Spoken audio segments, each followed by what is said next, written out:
ছয়গাঁৱৰ কলসিনৈৰ দলঙৰ দুয়োকাষে খহনীয়া ইয়াৰ পিছতেই উক্ত স্থানত উপস্থিত পলাশবাৰীৰ বিধায়ক হেমাংগ ঠাকুৰীয়া পৰিস্থিতিৰ বুজ ল'বলৈ উপস্থিত হয় জিলা আয়ুক্ত দেৱপ্ৰধান মিশ্ৰ প্ৰশাসনৰ দলৰ লগত উপস্থিত থাকে ঠিকাদাৰ অনিল দাস বাঢ়নী পানীয়ে শুকুৰবাৰে সন্ধিয়া খহাই লৈ যায় দলংখনৰ দুয়োটা কাষ বিপদসংকুলভাৱে দলংখনৰ ওপৰেৰে যান বাহনৰ চলাচল ঠিকাদাৰী প্ৰতিষ্ঠানে দলংখনৰ মেৰামতিৰ বাবে কাম কৰি আছে যদিও বৰ্তমানলৈকে সম্পূৰ্ণ হোৱা নাই মেৰামতিৰ কাম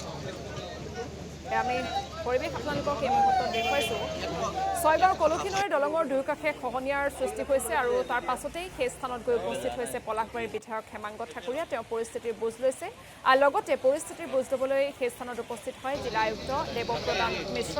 প্ৰশাসনৰ দলৰ লগতে উপস্থিত থাকে ঠিকাদাৰ অনিল দাসো বাঢ়নী পানীয়ে শুকুৰবাৰে সন্ধিয়া খহাই লৈ যায় দলংখনৰ দুয়োটা কাষ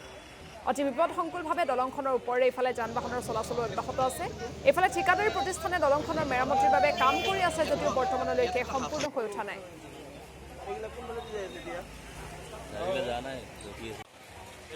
আমাৰ যিখন ছয়গাঁও মেইন বজাৰ এই বজাৰৰ যিখন আমাৰ দলং আমাৰ যি কুলচি নদীৰ ওপৰত যিখন দলং সেই দলংখনৰ এটা পাৰ্ট আকস্মিকভাৱে যিহেতু আপোনালোকে জানে যে বহু বৰষুণ হৈ আছিলে আৰু নদীৰ পানীটো উভয় নদী হৈছিলে ওফন্দি উঠিছিলে আৰু সেইটো কাৰণে এটা পৰ্চনত খহি যায় আৰু তাৎক্ষণিকভাৱে ইয়াৰে আমি প্ৰশাসনিকভাৱে ব্যৱস্থা কৰাই আৰু সেইটো কাৰণে দেখিলোঁ যে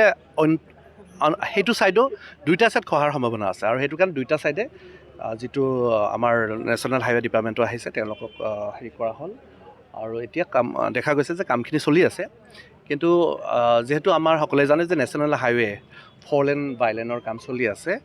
অনাগত দিনবিলাকত এই ব্ৰিজখনৰ লগত আৰু এখন ব্ৰিজ ইতিমধ্যে আপোনালোকে জানে যে আৰু এখন ব্ৰিজ হ'ব লেফ্ট ছাইডে ইয়াৰে মই য'ত থিয় হৈ আছোঁ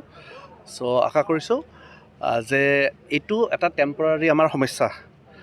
আমাৰ 2 বছৰৰ ভিতৰত এই সমস্যাটো সমাধান হ'ব